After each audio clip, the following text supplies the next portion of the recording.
Good morning. My name is Scott Forcino. I'm an associate broker with eXp Realty.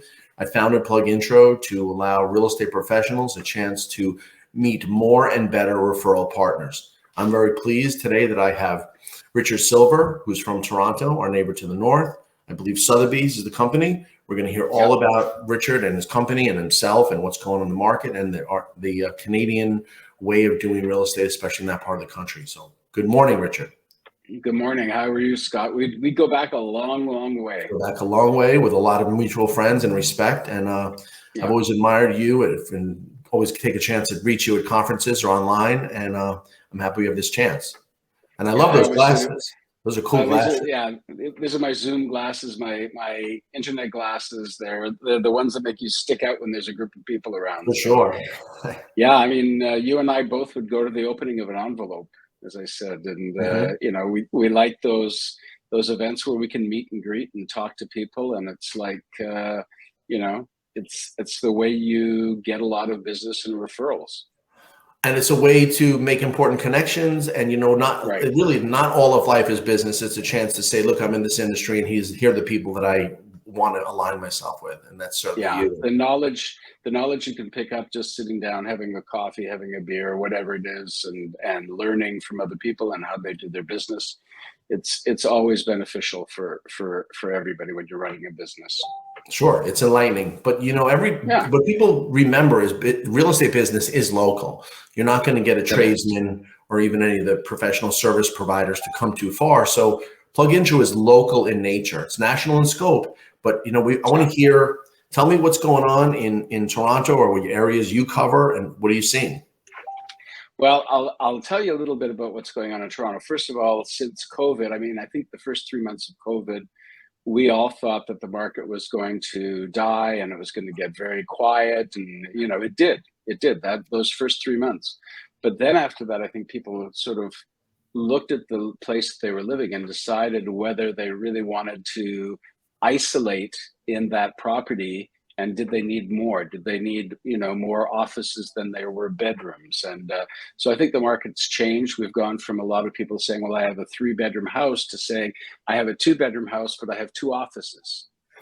So people have changed their focus. People are working more remotely. People are now buying properties far away and working remotely.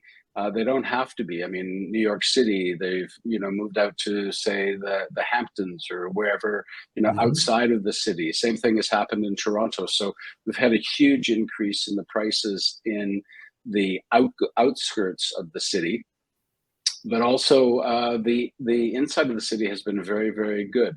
However, like yourselves, we've gone through some rent, interest rate increases. And so it's really stalled the market here just a bit right now. I think we're going to pick up again, because there is definitely, like Canada and the United States, we're really facing a shortage of property, and I think that has to do with the change of demographics. We've got our friends, the young group in our marketplace is now turning 30, 35. They want to buy. They were the largest cohort for the longest time, and now they're into buying property. And I think that's why we're seeing a shortage. We're seeing a shortage of property, and it's forcing the prices up. And people are getting a little bit. We may find ourselves reverting back to the point, like, you think your girls are gonna leave home and go off to university and never see them again.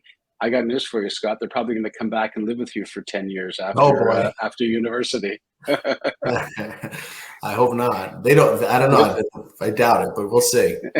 With their husbands and their kids and everybody. Well, that's the old European way, and yeah, it is. It really is. Yeah, it is. Yeah, it is, and it's also the way people live, not only in Europe but in the Far East as well. Multiple families living in one unit, and I think what's going to happen is we are going to start to see a little bit more of that, just because of the cost of housing has increased so much, and a lot of young people can't afford to be out on their own. We're looking at a shift here where I am. I'm sure it's the same thing as you. The graying of the market, where you have people in their 70s and 80s have sat in their house for 30 or 40 years. It went up incomprehensibly. So now they have all this money that really they're not going to buy again. So it's kind of a push pull. They're not selling, they're not dying yet, and the kids are stuck with those are the only options. Yeah, exactly. But the great thing is the bank of mom and dad is the biggest bank in North America. And we're seeing more than ever. I mean, I've been in the business for 43 years, and I have never seen the parental involvement that we see right now.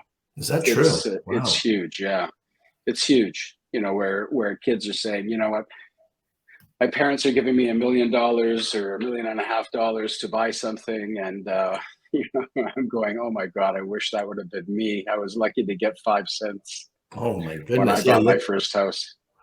I'll be honest, I've heard of that, but I've never seen that. Oh yeah, I deal with it a lot. I just dealt with it, and actually, they were a husband and wife from who I deal with a lot from ARIA, Asian Real Estate Association of America. Mm-hmm. Their children decided to move up to Canada. They're from the San Francisco area, and they have a substantial amount of money that they're giving to the kids to help them buy. And that's just the way it seems to be happening these days. Wow. That's that's compelling. I'll tell you what, that's something that, that's not everyone, obviously. So no. And that's not something you and I probably grew up with. I mean, our parents, oops, I lost you there. I'm here. I see you. Oh, okay. Sorry. Okay. Shoo. Oh, there I am. Sorry.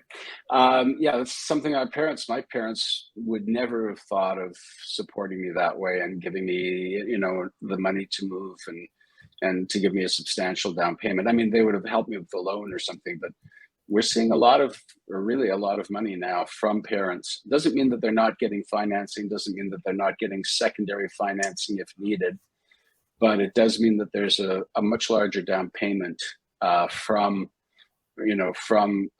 parents.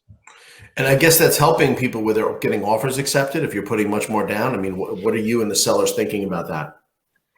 Yeah, it does. What we're seeing is we see a lot of cash offers. In other words, we don't know really, if I'm the listing agent, I don't really know what the financing situation is. It may be conditional for, 3 to 5 days on financing, but people have been pre-approved. And in Canada, what they started about, I guess it's almost 10 years ago, is that you had to do what they call a stress test. So even when the rates were low, if they were at 3%, you had to be approved at 5% for the amount of mortgage. If they were at 1.5%, you had to be approved at 3.5%. So even though we've had this increase, somebody the other day said to me, well, there must be a lot of people who are not going to be able to pay their mortgages. And I said, well, if the mortgage rate has gone up a point and a half, they still approved at 2.5 points or 2 points higher when they got the mortgage 5 years ago. So hopefully there won't be people trying to just sell to get out of their mortgages. And also, past couple of years, there's been huge increases in the amount of value for the house. So a house, I think in the past 6 or 7 years in Toronto, prices have almost doubled in the value. So even in the past year, since COVID, if the price of my house went up 20-25%, and now the market's softening and I have to take 5% less, I'm still up, 15-20%. That's a great point. That I've seen that too. People I know someone said their price went down for $929,000. Oh, we reduced the price. I said, no, you didn't. That was monopoly money. That wasn't exactly. That was a number in your head, which it wasn't real. Wasn't real. It wasn't real because you didn't sell it. And it wasn't even ideal. It was ideal. It was pie in the sky. And this, unfortunately, the news says that this happened, and it did. And plus in New York and in Canada, I was recently in West Palm Beach. All you see is New Yorkers and Canadians, 100%. Yeah. There's a lot of people. There's a lot of cross-border right now. There's a lot of people who, Canadians. Let's face it. It's cold up here sometimes. And even in New York, it's cold. It's not as cold, but it can be cold. It's not as cold, but it can be cold. So there's definitely a move to, especially now with all the remote working, do I need to be in the winter to do my job during the winter and face the cold winter months? Or would I like a little bit of a longer day and a warmer climate and be able to get outside and walk and golf and exercise? Listen, I'm going south, and I think a lot of people are. And then there's also on the flip of that, which is really interesting, Scott, is I think I mentioned to you I was getting a condo ready for a client who's moving here back from the US. What happened with them is they came from England, they made their money in jobs here in Canada, they retired, they left their kids here and went down to the US, Arizona, Seattle, whatever. And now they're coming back because their kids have never left, and they've got kids and grandkids back here. So they're coming back for 6 months. And we're seeing that a lot more. Either people are coming back for their kids or they're coming back for their parents because their parents never left. So we're seeing a lot of what we call expats who've gone down to the States coming back to spend part of the time with their families. Sure. It's important. There's so much, the quality of life. I spent the 2021 winter, almost 4.5 months in the Jupiter, West Palm area, and I missed winter, and it was fantastic. I know. Especially, I grew up in a place called Edmonton, Alberta, which is farther north than all of us have ever lived. It's one of the farthest north cities. Well, it's probably, I think, the farthest north city, or was, in North America. And it's dark when you go to work at 8:30, 9 o'clock in the morning, and it's dark at 4 o'clock. And to have that extra 2-3 hours of daylight during the middle of winter, plus the warmth, it changes your whole personality. I know that. I know that was big Gretzky Oilers country for a long time. Oh, yeah. It was. That was great. That was the good part of it. Yeah. But the winter sucked. The winter sucked. It can. And also, remember that they were playing hockey inside. They weren't playing hockey outside. Right. Because hockey outside was pretty brutal at the time. Sure. People think the national sport of Canada is hockey, and it's not. No. It's lacrosse. It's not. It's lacrosse, or we're big baseball fans these days. Basketball is huge in Canada. Sports are huge. Yeah, that's but nice. I mean, sadly, I'm from Toronto. Our Maple Leafs are 40 some odd years without making it to the playoffs or winning the playoffs. So it's right. Well, I was watching the day game yesterday between Blue Jays and Yankees, and the Yankees seem to own the Blue Jays this year, which is different than last year. Yeah, it fluctuates back and forth. I mean, it was nice to have a World Series winner for a couple of years up here. We really enjoyed that. That was a big thing up here in Canada. That was fun. I like to see that. Yeah. So what is your forecast? I mean, where is this going, do you think? You know what? I think it is a bit of, not necessarily what I would call a blip. I think the what makes up the drive for housing really has to do with the lack of product. We're very popular as a location in North America for immigration, and we have we're going to be immigrating about 400 to 450,000 new Canadians this year. And a lot of them have a tendency to go to the Toronto area, which is really the business hub, much like New York is a business hub, Chicago. So we're comparable to those cities. And I think you're going to find that we're still going to have quite a number of people. The market is still going to stay strong. We may have fluctuations in price, definitely. But I think in the long term, that's not the lack of product, I think, is the biggest issue. And they've done a couple of things in Canada right now. The government wants to outlaw foreign buyers from buying in Canada. But the reality is that's a very small part of the market. It's 2% maybe. It's a Band-Aid solution. It's not going to solve the problem. The problem really is, it's how fast can you build? Mm-hmm. And, and I think the same thing happened to you guys. You were overbuilt in probably 2008, 2009, and then the pendulum swung the other way. And now you have a shortage of housing in the States. Right. The lowest amount of building was from 2010 on. Everyone got scared, got out of the market. Yeah. And that's what's causing this now. Yeah, exactly. And I also read that if you buy, you can't sell within 2 years in Canada. Is that is that true? Have you heard that too? No, no, that's not true. No, Really? I no. heard that. If you buy, you can sell at any time. It's just it's like no, it's not a. You're talking about the like a foreign buyer buying here, I've heard or are you that too, talking? but I thought Trudeau was big on people holding on, not doing the flip thing, not realizing. Maybe I'm wrong. You know what? There's it's like any politician. They will say a lot of things. They'll throw out a lot of stuff against the wall, and some of it sticks and some of it doesn't. And a lot of times they'll say, "Well, we're going to do this, and we're going to do." Even the foreign buyer, the inability of a foreign buyer to buy in Canada, that was thrown out. It still hasn't become law, so it still has to go through the whole process of become law. It has to be, it has to be, and then that's the issue. It still has to become law. And there's also that foreign buyer thing.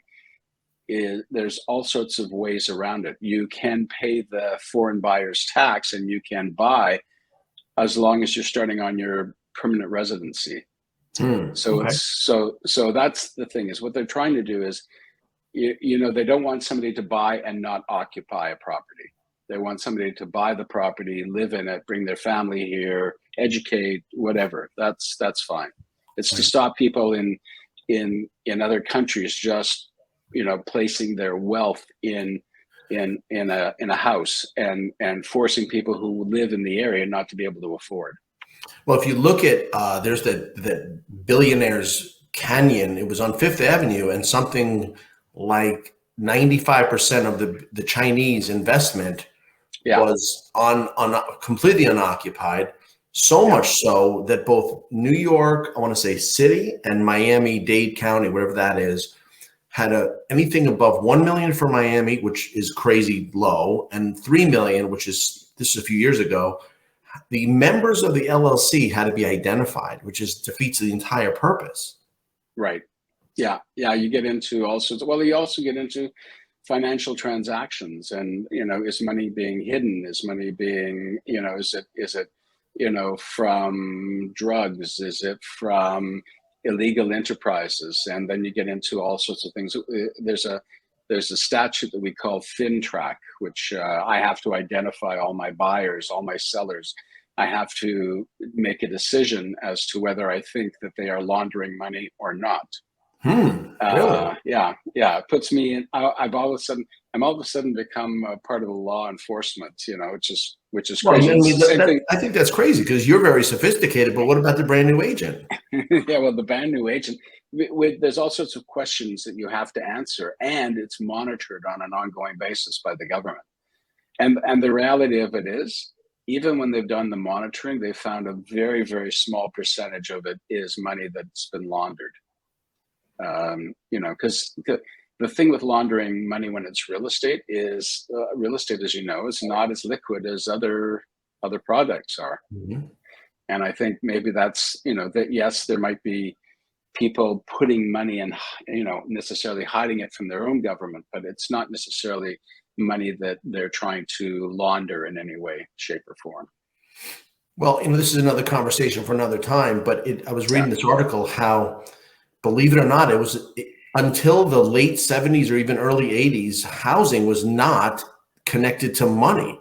It was housing, and it wasn't an ATM. It really took place in the Reagan era here, where you can gain some profit, and then Clinton changed the capital gains exemption in 97. So that's really led to movement.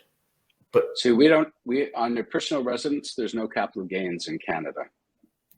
So I can buy a property for $1 million, $1.5 million, sell it 3 years later for $2 million, and never suffer capital gains. I don't have to do, there's a special program you have to get into, I think, in the States, but we never have to do that on your principal residence. There is on commercial. So there is on commercial or investment. You still second home. Yeah, you're still, yes, you're still subject to capital gains on that. It's interesting. So tell me, I mean, when you're dealing with a seller now, and is it still multiple offers and over asking and highest and best? Sometimes.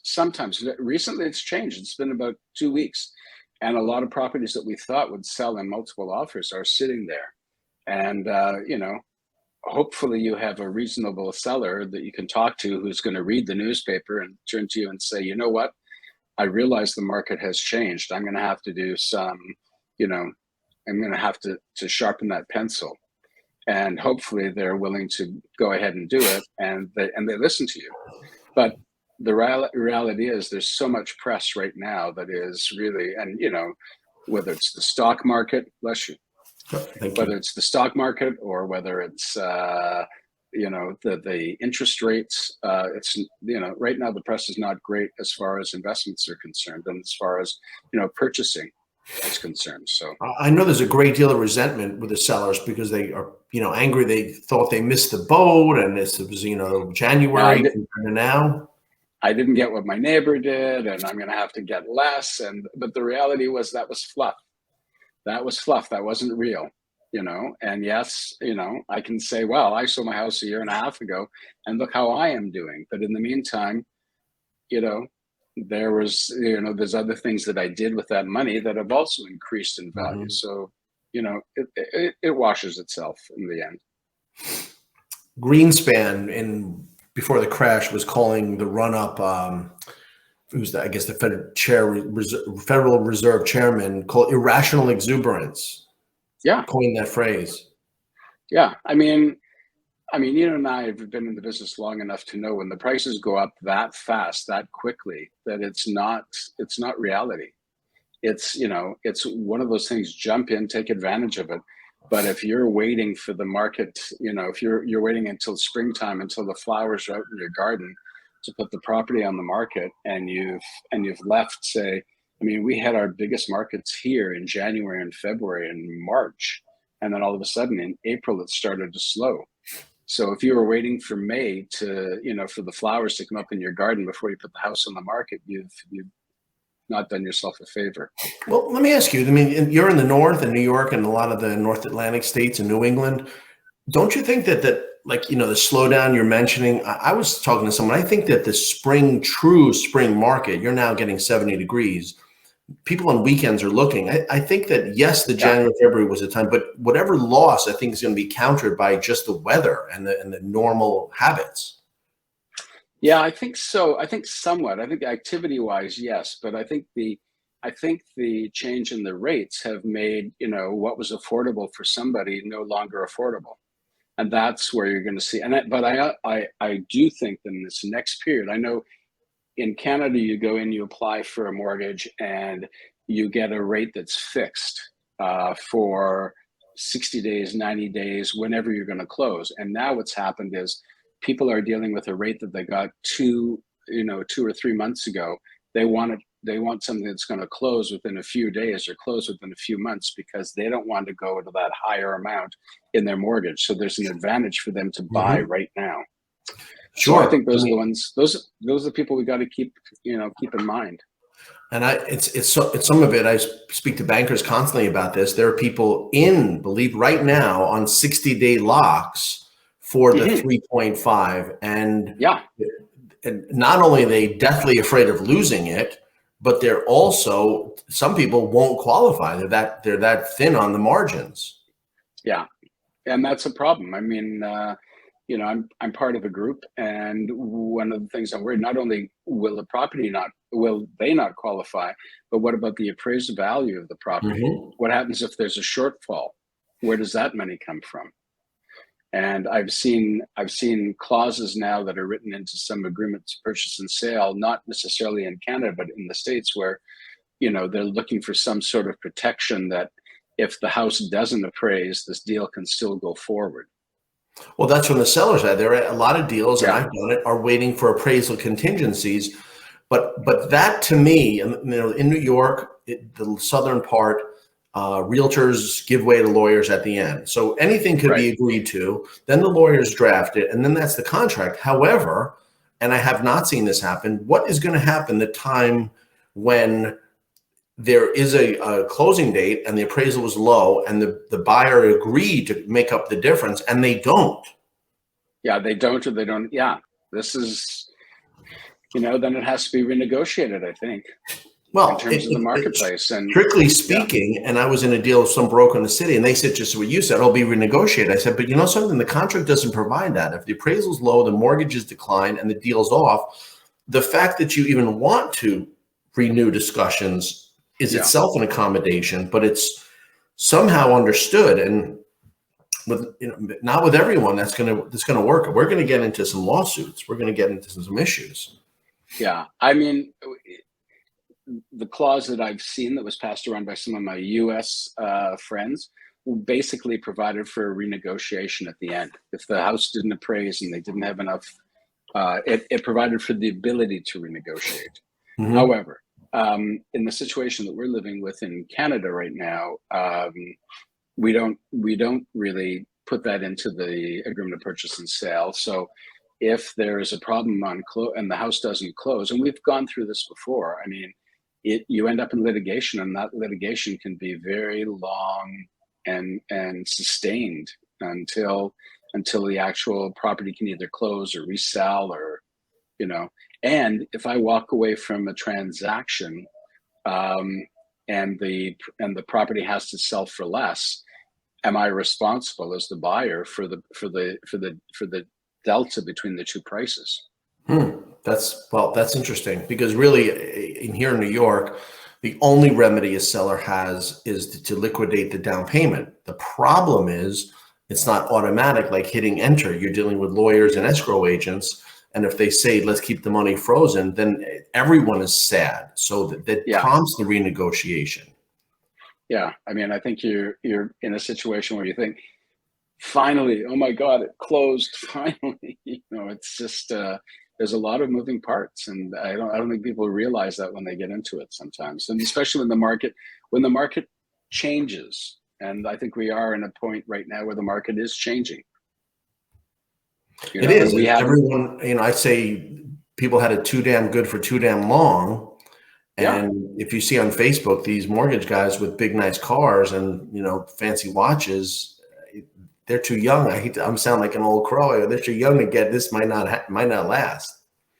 Well, you know, I remember the last recession we had in Canada. I ended up buying I was a new age, and we're talking like 35, 40 years ago. There was this big change in the marketplace, and I had just ordered a great big BMW, and I thought, you know, and then all of a sudden, a year later, I was driving my BMW and parking it half the way, a block away, because I was going to see clients who I'd sold them a house to, and now the husband had lost his job, the wife had lost her job, and they had to sell the property. And I don't want anybody to see the big BMW that I'm now driving. That you know.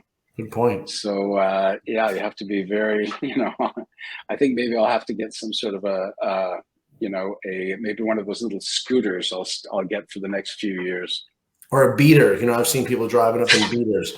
But on the other side of the coin, I've seen in the Hamptons where contractors are driving up in better cars, and they're selected because of that. Yeah, that's true. There's always that thing of the image. The image, I think, is funny. Me, I think I'm going to go electric the next time. That's all. I haven't decided what, but I'm going to go electric. Yeah, well, you know, we could get on. There's not that many choices with electric. That's the problem. There's Tesla. Obviously. Well, it's changing. It's changing. There's a lot. There's a lot more, and I think you're going to see. You know, it's interesting right now. I mean, any contractor building condominiums and everything. The condominium I built, I'm about to close on a condo. I didn't build it, sorry, that I bought from a builder. I'm about to close on it and I bought an electrified space. I bought an EV parking space, but I can tell you that there was only a handful of people who did. And now everybody in the building is screaming for EV parking spaces. Sure. And there's only a few. I could rent mine out for a lot of money, but I want it for my car. Sure. I've seen that. I've seen a bunch of Tesla powering stations. But unfortunately, I was at a Sheraton for a breakfast, and there was so much rain that the Tesla station was underwater. Imagine this. So no one would go near it. And I said, who didn't think somebody messed that up? Somebody didn't think of the drainage issue. So people were in and out of the parking lot, not getting charged. Yeah, not getting charged. But also, you know what?